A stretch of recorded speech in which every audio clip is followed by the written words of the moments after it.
mun gode mune muku godiya. Allah ya saka muku da alkhairi. Wato wannan tafiya da Allah tabaraka ta'ala ya kaddara mana muka ci arziki saboda Shehu Ibrahim. Allah ta'ala ansa mu samu damar da za ka shiga halarar manzan Allah sallallahu alaihi wasallama ba sai ta alfarmar Shehu Ibrahim.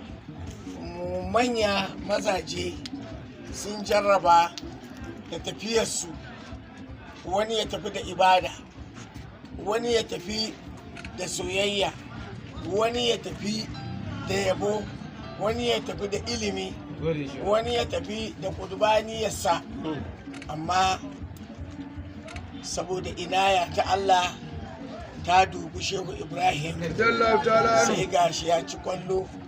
Ina cewa walakin na ni